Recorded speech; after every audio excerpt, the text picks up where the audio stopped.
सेविका का नाम ये कंबोजलाल है, पैसा ही रंगो रूप है, पैसा ही माल है। नमस्कार, मनी 9 के पसंदीदा कार्यक्रम मनी सेंट्रल में आप सभी का स्वागत है। मैं हूं विपुल सिंह। हर रोज की तरह हम हाजिर हैं आपकी जेब से जुड़ी, देश की अर्थव्यवस्था से जुड़ी हुई तमाम महत्वपूर्ण खबरें लेकर के, और उन खबरों का आपके जीवन पर क्या असर पड़ेगा, आपकी जेब पर क्या असर पड़ेगा, इसका विश्लेषण करने के लिए मनी 9 के संपादक हर रोज की तरह अंशुमान तिवारी जी हमारे साथ मौजूद हैं। अंशुमान सर, बहुत बहुत स्वागत है आपका। तो कार्यक्रम की शुरुआत करते हैं और सबसे पहले आपको ये बता देते हैं किन महत्वपूर्ण मुद्दों पे हम लोग बातचीत करने वाले हैं। तो नजर डालते हैं ऑन द शो पर। ऑन द शो में सबसे पहले हम बात करेंगे एनएफओ को लेकर के। म्यूचुअल फंड में निवेश के लिए नए अवसरों की होड़ मची हुई है। आखिर में इतने एनएफओ आ क्यों रहे हैं, इसके पीछे कारण क्या है, डिटेल में होगी बातचीत। चीन की कंपनियों पर सरकार उदार, जी हाँ, क्या कुछ ये खबर है और क्या इसका असर है, इस पर भी करेंगे डिटेल में बातचीत। भारतीय अर्थव्यवस्था के लिए सबसे बड़ा खतरा क्या है, आरबीआई की तरफ से 2 महत्वपूर्ण बयान आए हैं, उन बयानों के क्या मायने हैं, हम करेंगे विस्तार से बातचीत। ऑनलाइन और बैंक फ्रॉड ने किया है नाक में दम। लगातार बढ़ते फ्रॉड पे हम लगातार चर्चा कर रहे हैं और आज भी इस पर क्या कुछ अपडेट्स है, डिटेल में बातचीत करेंगे। आरबीआई क्यों ला रहा है विदेश से अपना सोना, काफी इंटरेस्टिंग खबर है और डिटेल में इस पर भी हम बातचीत करेंगे। और बाजार क्यों इतना बेचैन है, जिस तरीके की वॉलेटिलिटी बाजार में देखने को मिल रही है, उसके पीछे की वजह क्या है और अब बाजार में रणनीति होनी क्या चाहिए, इस पर भी करेंगे डिटेल में बातचीत। लेकिन शुरुआत करेंगे म्यूचुअल फंड से जुड़ी हुई खबर के साथ। म्यूचुअल फंड को लेकर के निवेशकों की दिलचस्पी लगातार बढ़ती जा रही है। इसे देखते हुए एसेट मैनेजमेंट कंपनियों यानी कि एमसी ने 12 नए फंड ऑफर की लाइन लगा दी है। अगले 15 दिनों में कई सारे एनएफओ लॉन्च होने वाले हैं। मोतीलाल ओसवाल ने मल्टी कैप फंड लॉन्च किया है और जीएम फाइनेंशियल ने स्मॉल कैप फंड शुरू किया है। कई fund houses thematic fund launch कर रहे हैं जिसमें फाइनेंशियल सर्विस, मैन्युफैक्चरिंग जैसे फंड शामिल हैं।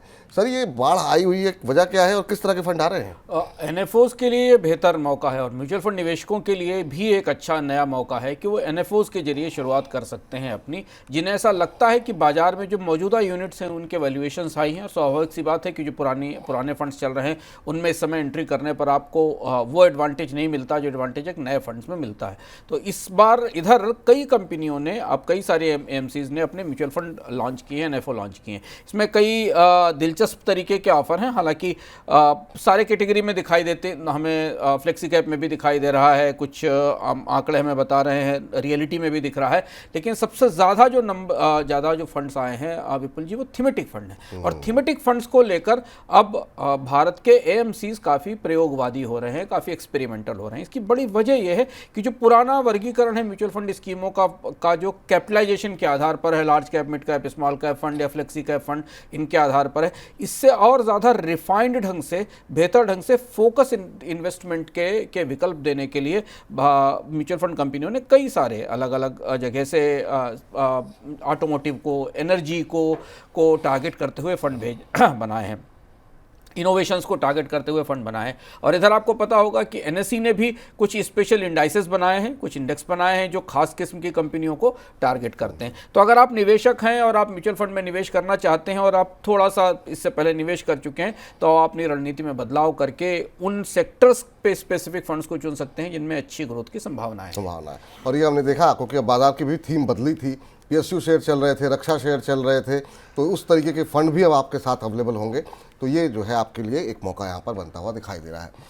इधर चीन की कंपनियों को भारत में जॉइंट वेंचर्स बनाने की अनुमति देने के बाद अब सरकार चीन की कंपनियों को भारतीय वेंचर्स में अपनी हिस्सेदारी घटाने की मंजूरी देने पर विचार कर रहा है। हालांकि ये मंजूरी केस बाय केस आधार पर दी जाएगी। सरकार के इस फैसले से Xiaomi जैसी बड़ी कंपनियों को भारत में अपनी उपस्थिति को मजबूत करने में मदद मिलेगी।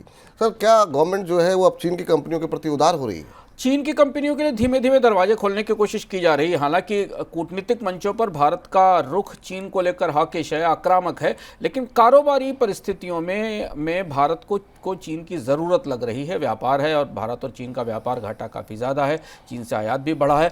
पिछले डोकलाम वाले घटनाक्रम के बाद हमने भारत में की सरकार की तरफ से स्पष्ट रूप से ये नीति देखी थी कि चीन की कंपनियों का भारत में प्रवेश सीमित किया जाएगा, लेकिन धीमे धीमे वो दीवार अब गिरने लगी है, दरवाजे खिड़कियाँ दिखने लगे हैं। हाल फिलहाल में आपको पता होगा कि चीन की कंपनी शीन रिलायंस के साथ भारत आई, जिसने आ रही है, जिसने कि भारत में गारमेंट के बिजनेस को शुरू करने की बात कही है। इसके अलावा जिंदल के साथ MG मोटर्स भारत में आई, जो कि चीन की कंपनी, और भारत में कार लॉन्च करेगी। करेगी।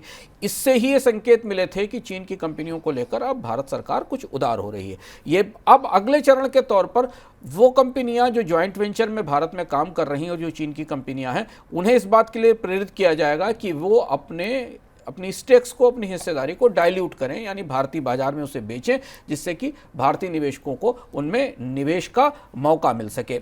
और इसमें पहला नंबर मोबाइल कंपनियों का हो सकता है, Xiaomi जैसी कंपनियों का, जिनके पास भारत में काफ़ी बड़ा बाजार है और भारत में सक्रिय हैं। उनसे कहा जाएगा कि उन्हें भारतीय होने के लिए अब कंपनी में भारतीयों को शेयर बाजार के जरिए, पूंजी बाजार के जरिए हिस्सेदारी देनी चाहिए। जी। इधर आरबीआई के आंकड़ों के मुताबिक वित्त वर्ष 2023-24 में भारत में प्रत्यक्ष विदेशी निवेश 3.49% घट करके 44.42 अरब डॉलर दर्ज किया गया, जबकि वित्त वर्ष 2022-23 में एफडीआई का इनफ्लो 46.03 अरब अमेरिकी डॉलर था। वित्त वर्ष 2024 में मैन्युफैक्चरिंग सेक्टर में 9.3 अरब डॉलर का एफडीआई आया है, जो कि वित्त वर्ष 2023 की तुलना में 17.7% कम है। वित्त वर्ष 2023 में मैन्युफैक्चरिंग सेक्टर में 11.3 अरब डॉलर का एफडीआई आया था। सर, ये विदेशी निवेश जो लगातार घटता हुआ दिखाई दे रहा है, इसके पीछे क्या रीजन मानते हैं? अगर आप कंप्रेहेंसिव विदेशी निवेश को देखें, जिसमें कि एफपीआईज का इन्वेस्टमेंट भी है, डायरेक्ट फॉरेन इन्वेस्टमेंट भी है, और इसके अलावा जो री इन्वेस्टेड अर्निंग्स होती हैं इनको देखें तो इन सब में गिरावट दिख रही है। एफपीआई के निवेश में तो गिरावट लगातार है, जो हम आपको पिछले 6 महीने से लगातार बता रहे हैं कि भारत में विदेशी निवेशक बाजार में निवेश कम कर रहे हैं।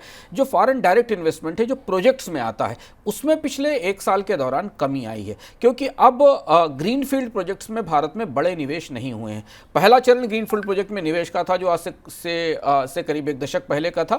उसके बाद के दशकों में भारत में अधिग्रहण के लिए, इनऑर्गेनिक मर्जर और टेकओवर्स के लिए निवेश होना शुरू हुए, और उसके बाद अब जो विदेशी निवेश पिछले 1 साल के अंदर हमें दिखाई दिया है कोविड के बाद, वो ज़्यादातर निवेश पीई और वेंचर कैपिटल फंड के तौर पर आया है। तो या तो वो स्टार्टअप्स में गया है, और जो सबसे बड़ा हिस्सा उसका हेल्थ केयर सेक्टर में टेकओवर्स में गया है। हमने विस्तार से इस पर एक इकोनॉमिक में बात भी की थी। तो अब विदेशी निवेशक भारतीय बाजार के सभी क्षेत्रों में निवेश करने में रुचि लेते नहीं दिखाई दे रहे हैं। उन्हें जो हाई पोटेंशियल वाले एरिया दिखाई दे रहे हैं, जैसे कि हेल्थ केयर, वहां बड़ी निवेश की गतिविधियां दिख रही हैं, और इसका असर हमें यह दिखता है कि भारत के विदेशी निवेश में गिरावट हुई है। क्योंकि विदेशी निवेश के अवसर तो भारत में काफ़ी खोले गए हैं। पेट्रोलियम सेक्टर भी था, कोल भी था, रेलवेज भी था, रियल एस्टेट भी था, पर इनमें सब में कोई बड़ा उत्साह निवेशकों ने नहीं दिखाया।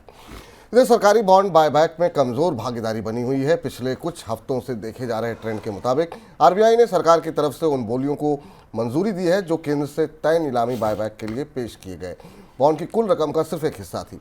आरबीआई के ताजा आंकड़ों से पता चलता है कि गुरुवार को सरकारी बॉन्ड की बायबैक नीलामी में आरबीआई ने 5111.29 करोड़ रुपए की बोलियां स्वीकार की, जबकि केंद्र ने बायबैक के लिए 40,000 करोड़ रुपए की सिक्योरिटीज की नोटिफाइड राशि की पेशकश की थी।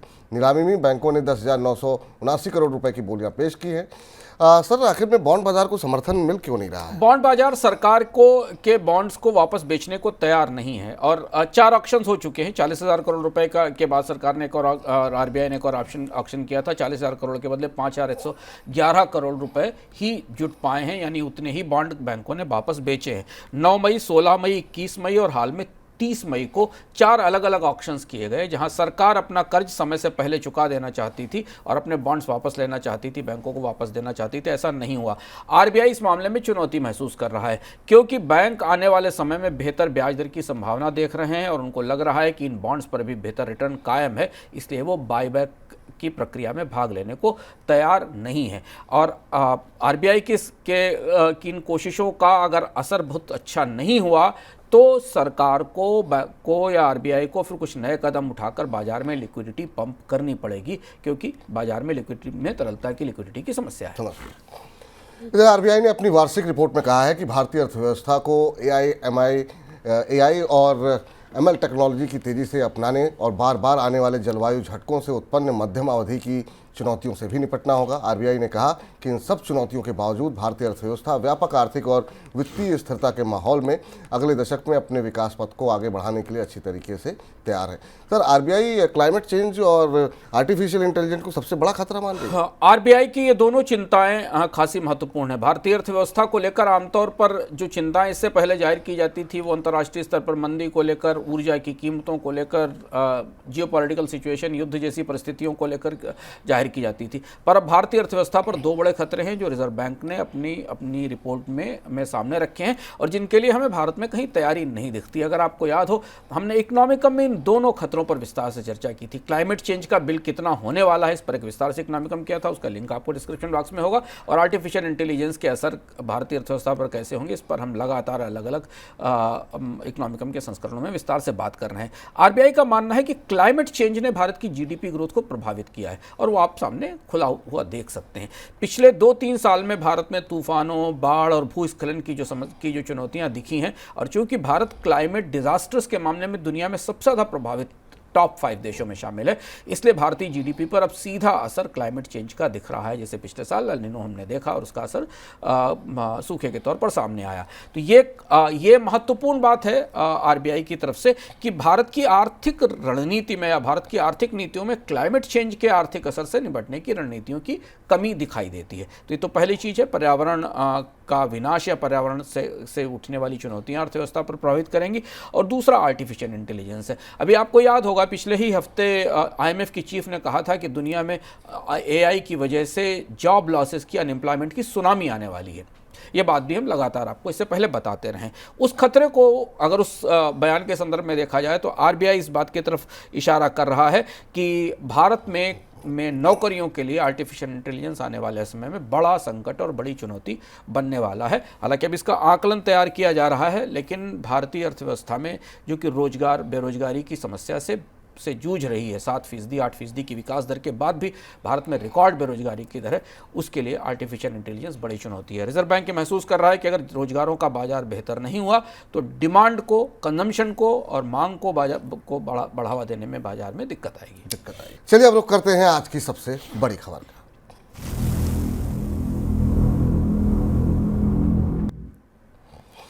आरबीआई की सालाना रिपोर्ट में कहा गया है कि वित्त वर्ष 2023-24 के दौरान बैंकों से जुड़े धोखाधड़ी के मामलों की संख्या में 166% की बढ़ोतरी रही है और ये बढ़कर के 36,075 हो गई है, जो कि एक साल पहले 13,564 थी।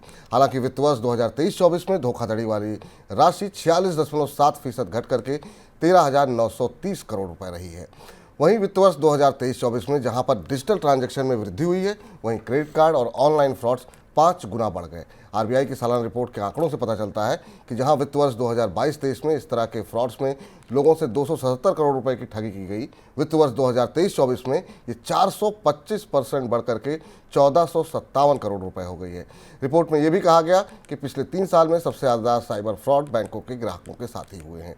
सर, काफ़ी तेज़ी के साथ ये साइबर फ्रॉड बढ़ते हुए दिखाई दे रहे हैं। आरबीआई की रिपोर्ट हमारी उन चर्चाओं को, उन आशंकाओं को की पुष्टि करती है जिन पर हम लगातार मनी सेंट्रल के अलग अलग संस्करणों में बात करते हैं। रिजर्व बैंक ने ये कहा है कि भारत में बैंकों में ऑनलाइन फ्रॉड्स बेहद तेजी से बढ़े, 166% की बढ़ोतरी और ऑनलाइन क्रेडिट कार्ड और ऑनलाइन ट्रांजैक्शन से जुड़े फ्रॉड्स तो नए रिकॉर्ड पर पहुंच गए हैं। और इसमें भी आंकड़े भीतर से बताते हैं कि प्राइवेट बैंक्स में इन फ्रॉड की संख्या ज़्यादा तेजी से बढ़ी है। सरकारी बैंकों में बढ़ी, पर सरकारी बैंकों में ये स्थिर है और उसकी वजह कि प्राइवेट बैंकों के पास ऑनलाइन सिस्टम्स ज़्यादा हैं और लोग उनसे ज़्यादातर ऑनलाइन ट्रांजेक्शन्स करते हैं, जबकि सरकारी बैंकों में अभी भी रूरल नेटवर्क होने के कारण ऑफलाइन ट्रांजेक्शन्स हो रहे हैं। जितना डिजिटाइजेशन बढ़ रहा है, रिजर्व बैंक की रिपोर्ट कहीं ना कहीं इशारा करती है कि जितना डिजिटाइजेशन बढ़ रहा है, जितने डिजिटल ट्रांजेक्शन से हो रहे हैं। इस रिपोर्ट में रिजर्व बैंक ने भी कहा है कि भारत में जितने डिजिटल ट्रांजैक्शन हैं उनमें से हर 5 में से 4 ट्रांजैक्शन यूपीआई के जरिए किए गए, उतना ही अधिक खतरा फ्रॉड के लिए बढ़ रहा है। रिजर्व बैंक की इस रिपोर्ट के साथ फिर हमें वापस उस बहस या उस सवाल की तरफ घूम रहे हैं जो हमें अलग अलग रिपोर्ट से मिलता दिखाई दे रहा है। हर तरीके का डिजिटल जराइम भारत में उपलब्ध है, चाहे वो गेमिंग ऐप्स के जरिए हो रहा हो, चाहे डिजिटल अरेस्ट के जरिए हो रहा हो। और फिलहाल ये रिपोर्ट तो हमें बराबर मिलती है विपुल कि भारत में डिजिटल फ्रॉड से या साइबर लूट बढ़ रही है। कानून कहाँ है, समाधान किसके पास है, सरकारें क्या इसका इलाज कर सकती हैं, डूबे लोगों का डूबा हुआ पैसा वापस मिल सकता है, इसकी कोई तैयारी, कोई व्यवस्था भी फिलहाल नहीं दिखाई। इधर आरबीआई ने ब्रिटेन से अपना 100 टन सोना वापस मंगा लिया है। ये 1991 की शुरुआत के बाद पहली बार है जब इतने बड़े पैमाने में सोना भारत के भंडार में वापस आया है। आने वाले महीनों में इतनी ही मात्रा में सोना और ज़्यादा विदेश से वापस आ सकता है। ताज़ा आंकड़ों के मुताबिक मार्च के अंत तक आरबीआई के पास 822 टन से अधिक सोना था, जिसमें से 413.8 टन सोना विदेशों में रखा हुआ था। सर सबसे बड़ा सवाल तो यही, गोल्ड वापस क्यों आरबीआई लेकर के आ रहा है? रिजर्व बैंक का और दुनिया भर के बैंक दुनिया में दो बड़ी तिजोरियों का इस्तेमाल करते हैं अपना सोना रखने के लिए। हम आपको बताते रहे हैं, आप मनी सेंट्रल के नियमित दर्शक हैं और इकोनॉमिकम के दर्शक हैं, कि दुनिया भर के बैंक सोने की खरीद में लगे हुए हैं पिछले 3-4 साल से, 5 साल से, और वो उसके जरिए अपने विदेशी मुद्रा भंडारों को सपोर्ट कर रहे हैं, करेंसीज को सपोर्ट कर रहे हैं। और रिजर्व बैंक दुनिया के उन 5 बैंकों में शामिल है, जो सबसे बड़े 5 बैंकों में शामिल है, जिन्होंने किसी भी कीमत पर, कीमतें बढ़ने के बाद भी सोने की जबरदस्त खरीद की है। 822 टन का इसका गोल्ड रिजर्व बैंक के पास है, जो रिजर्व बैंक के विदेशी मुद्रा भंडार का हिस्सा है। अभी हमने आपको मनी सेंट्रल में एक हफ्ते पहले बताया था कि इस साल सोने का जो आयात हुआ उसमें बड़ा आयात रिजर्व बैंक ने किया है, और भारत के इंपोर्ट बिल में बढ़ोतरी की एक वजह सोने का आयात भी है। पर जब सोने का इंपोर्ट होता है तो आमतौर पर वो सारा सोना भारत के में आरबीआई की वॉलेट्स में नहीं रखा जाता है, भारत की वॉलेट्स में नहीं होता है। इसके लिए दुनिया के बैंक 2 वॉल्ट्स का इस्तेमाल करते हैं। एक फोर्ट नॉक्स की न्यूयॉर्क की वॉल्ट है, और एक लंदन में की जो बुलियन एसोसिएशन है उसकी वॉल्ट है, वहाँ रखा जाता है। दुनिया के सभी देशों का सोना वहाँ मौजूद है। अब आरबीआई इस सोने को वहाँ से मूव करना चाहता है। 2 वजह है। एक तो सोने के जो रिजर्व्स हैं उनको अलग अलग जगह रखने की व्यवस्था है, जो दुनिया भर के केंद्रीय बैंक करते रहते हैं, अपने सोने को अलग अलग रिजर्व्स में रखते हैं। दूसरा, उसको रखने की अपनी लागत है, उसकी कैरिंग कॉस्ट है, उसका इंश्योरेंस है।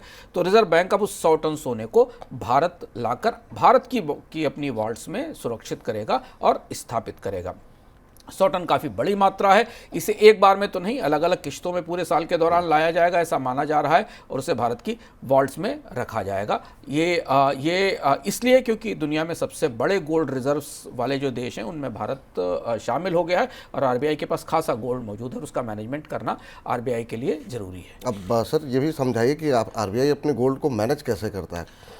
विपुल, 822 टन का जो गोल्ड है ना, उसमें जो आंकड़े हमारे सामने उपलब्ध हैं उस हिसाब से करीब 309 टन गोल्ड तो भारत में सेंट्रल बैंक अपने पास रखता है, भारत की करेंसी रिक्वायरमेंट्स को और नियमों को देखते हुए। हालांकि गोल्ड स्टैंडर्ड नहीं है, लेकिन 309 टन के आसपास का गोल्ड जो ये माना जाता है कि वो करेंसीज के साथ पैरिटी में रखा जाता है। और इसके अलावा जो बाकी गोल्ड की डिपॉजिट्स हैं वो दुनिया के अलग अलग हिस्सों में, खासतौर पर जो हमने आपको बताया न्यूयॉर्क और लंदन की वॉल्ट्स में रखे जाते हैं। तो अगर आप 309 टन ये माने 822 टन में से, तो 309 टन तो भारत की मौद्रिक ज़रूरतों के लिए उपलब्ध है, और बचा हुआ जो करीब 500 टन के आसपास सोना है वो अतिरिक्त तौर पर विदेशी मुद्रा भंडार का हिस्सा है, और उसी हिस्से में से ये सोना वापस भारत में लाकर रखा जाएगा। पर दिलचस्प है कि काफ़ी बड़ा मूवमेंट है, और इतना सोना मूव कराकर भारत लाने की प्रक्रिया खासी दिलचस्प होने वाली है।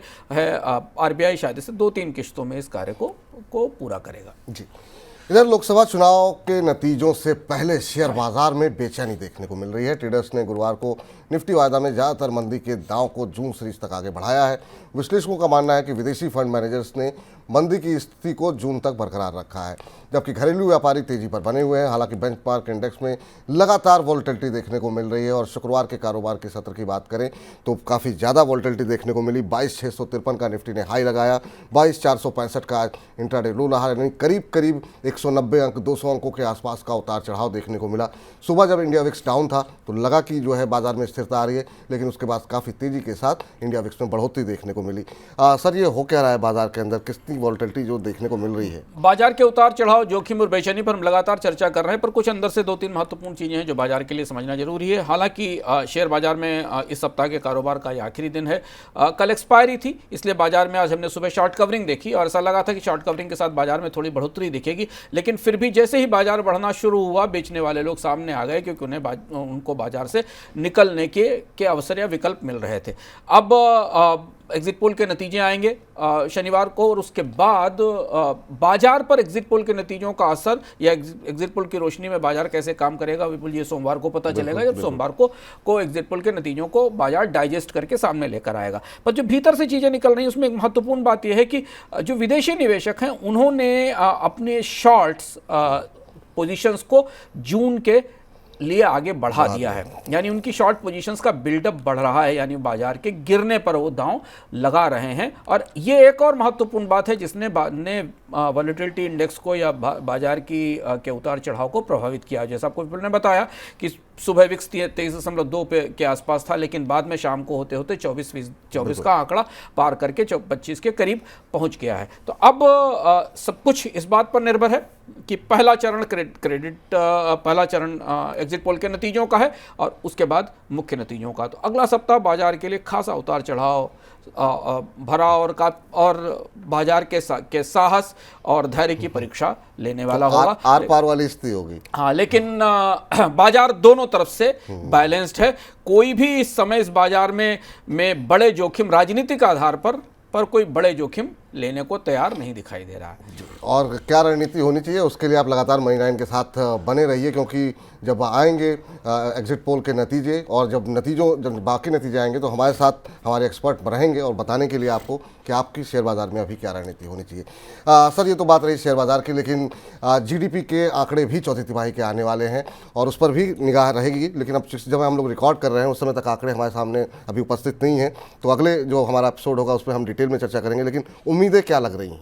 अब भारत में चौथी तिमाही के पिछले साल की 2024 की चौथी तिमाही के आंकड़े हमारे पास आएंगे, जनवरी फरवरी मार्च के, जो आमतौर पर शाम को 5 बजे रिलीज होते हैं, जिस पर हम अगले संस्करण में चर्चा करेंगे। इससे पिछली तिमाही में 8.4% की विकास दर थी। इस बार भी भारत की आर्थिक विकास दर 7% के आसपास रहने की संभावना बन रही है, हालांकि पिछली तिमाही से थोड़ी सी कम होगी। ज़्यादातर विशेषज्ञ मान रहे हैं कि जनवरी फरवरी मार्च में 6.7 से 7% के आसपास की विकास दर रहेगी। बेहतर महत्वपूर्ण बात यह होगी कि जनवरी फरवरी मार्च के महीने में जो जीडीपी के भीतर के आंकड़े हमें दिखाए क्या बताते हैं, उन्हें देखना करीब से ज़रूरी होगा, क्योंकि अब भारत के आंकड़ों में जो टॉप लाइन तस्वीर है वो बीच की तस्वीर से बॉटम लाइन की तस्वीर से बिल्कुल फ़र्क होती है, जिससे महंगाई में दिखाई देता है। हमें ये देखना होगा इन आंकड़ों के बाद कि भारत के कंजम्पशन की परिस्थिति जनवरी फरवरी मार्च की तिमाही में क्या रही, खपत कितनी बढ़ी और सरकार के खर्च में कितनी बढ़ोतरी हुई। चूँकि चुनाव की तैयारियां शुरू हो गई थी, तो आखिरी तिमाही में सरकार की तरफ से खर्च भी किया गया होगा, उसका असर भी हमें इस तिमाही के आंकड़ों पर दिखाई देगा। वैसे रिजर्व बैंक ने जो आकलन दिया है उस हिसाब से 7% की आर्थिक विकास दर का आकलन भारतीय अर्थव्यवस्था के लिए किया गया है। चलिए कुछ और महत्वपूर्ण खबरों का फटाफट रुख कर लेते हैं झटपट में।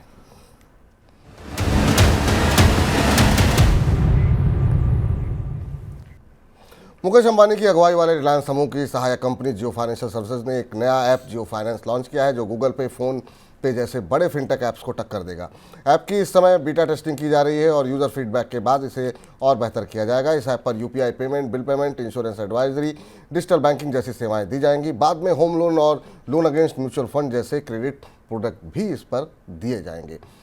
भारत की प्रमुख दोपहिया वाहन निर्माता कंपनी हीरो मोटोकॉर्प की financial services division hero Fincorp IPO लाने की तैयारी कर रही है। कंपनी के बोर्ड ने 4,000 करोड़ के आईपीओ को मंजूरी दे दी है। आईपीओ में नए शेयर जारी करने के साथ साथ मौजूदा शेयरधारकों के लिए ऑफर फॉर सेल भी होगा। आपको बता दें कि हीरो फिनकॉर्प कई तरह की सेवाएं प्रदान करता है। इसमें 2 व्हीलर लोन के साथ ही एजुकेशन लोन, एसएमई लोन शामिल है। हीरो फिनकॉर्प के पास हीरो मोटोकॉर्प नेटवर्क के भीतर लगभग 2,000 रिटेल फाइनेंस टच पॉइंट्स हैं। कंपनी इस समय भारत में 4,000 से अधिक शहरों और कस्बों में मौजूद है। पिछले वित्त वर्ष में देश में हर 5 में से 4 डिजिटल ट्रांजैक्शन यूपीआई के जरिए किए गए। वित्त वर्ष 2023-24 की आरबीआई की सालाना रिपोर्ट में ये जानकारी दी गई है, जहां वित्त वर्ष 2022-23 में कुल ट्रांजैक्शन में यूपीआई का शेयर करीब 73% था। वित्त वर्ष 2023-24 में ये बढ़कर के करीब 80% हो गया। वित्त वर्ष 2023-24 में डिजिटल पेमेंट के करीब 114 अरब ट्रांजैक्शन हुए हैं। पेमेंट इंफ्रास्ट्रक्चर डेवलपमेंट फंड यानी पीआईडीएफ की वजह से भी डिजिटल पेमेंट बढ़े हैं। आरबीआई की एक स्कीम है जिससे देश के छोटे शहरों में पॉइंट ऑफ सेल इंफ्रास्ट्रक्चर को बढ़ावा देने के मकसद से पेश किया गया है। सर, ये कुछ महत्वपूर्ण खबरें, आपकी टिप्पणी। यूपीआई के मामले में आरबीआई की रिपोर्ट काफ़ी उत्साहित करती है। 5 में से 4 डिजिटल ट्रांजैक्शंस हुए हैं और अब इसके बाद आने वाले समय में बैंकों की तरफ से यूपीआई पर किसी न किसी तरीके की फीस या चार्ज लगाने का दबाव भी बनेगा। और इसके साथ चूंकि ये सप्ताह का आखिरी मनी सेंट्रल है, तो हम आपको बताते चलें कि इस बार का इकोनॉमिक हम देखना मत भूलिएगा। अगले सप्ताह तो चुनाव है, लेकिन इस बार के इकोनॉमिक में हम आपको ले चलेंगे अमेरिका और चीन के नए ट्रेड वार के बीच में। और अब जो नया ट्रेड वार शुरू हुआ है कितना बड़ा है और इसका असर पूरी दुनिया की अर्थव्यवस्थाओं पर कैसे पड़ने वाला है। और अब जो पाले खींचे हैं, अब जो जिस तरीके का टकराव दिखाई दे रहा है, वो अपने तरीके का अप्रत्याशित है। इसके भीतर ले चलेंगे और देखेंगे कि हमारी आपकी जेब और ज़िंदगी पर इसका क्या असर होने वाला है। तो इस बार का इकोनॉमिकम काफ़ी दिलचस्प होने वाला है, तो मनी 9 के साथ बने रहिए और इस वीकेंड में जो है अच्छी अच्छी जानकारियां हासिल कीजिए। अंशुमान सर, तमाम खबरों का विश्लेषण आपने किया और इस कार्यक्रम में मौजूद रहे, बहुत बहुत शुक्रिया, बहुत बहुत धन्यवाद आपका। तो फिलहाल मनी सेंट्रल को यहीं पर समाप्त करते हैं, लेकिन आप लगातार मनी 9 के साथ बने रहिए। मुझे इजाज़त दीजिए, फिलहाल के लिए नमस्कार। ऐसे ही का नाम ये कंबोज लाल